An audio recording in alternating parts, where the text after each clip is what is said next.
მოდი ვთქვათ, აი რატომ აღიქმება საზოგადოებაში სქესობრივი განათლების მიღება ამორალურად? ანუ არასწორად არის ახსნილი მისი არსი?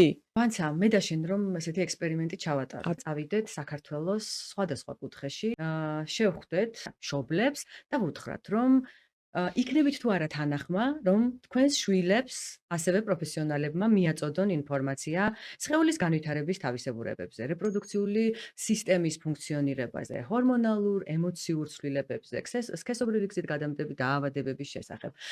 გინდათ თუ არა რომ მათ ჰქონდეთ განცდა უსაფრთხოების და ასე შემდეგ.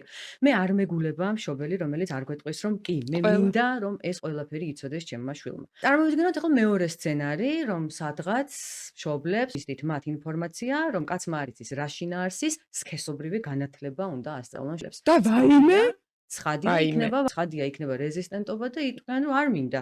იმიტომ რომ მე არ ვიცი სქესობრივი განათლების უკან რიგითმა მშობელმა რა დგას.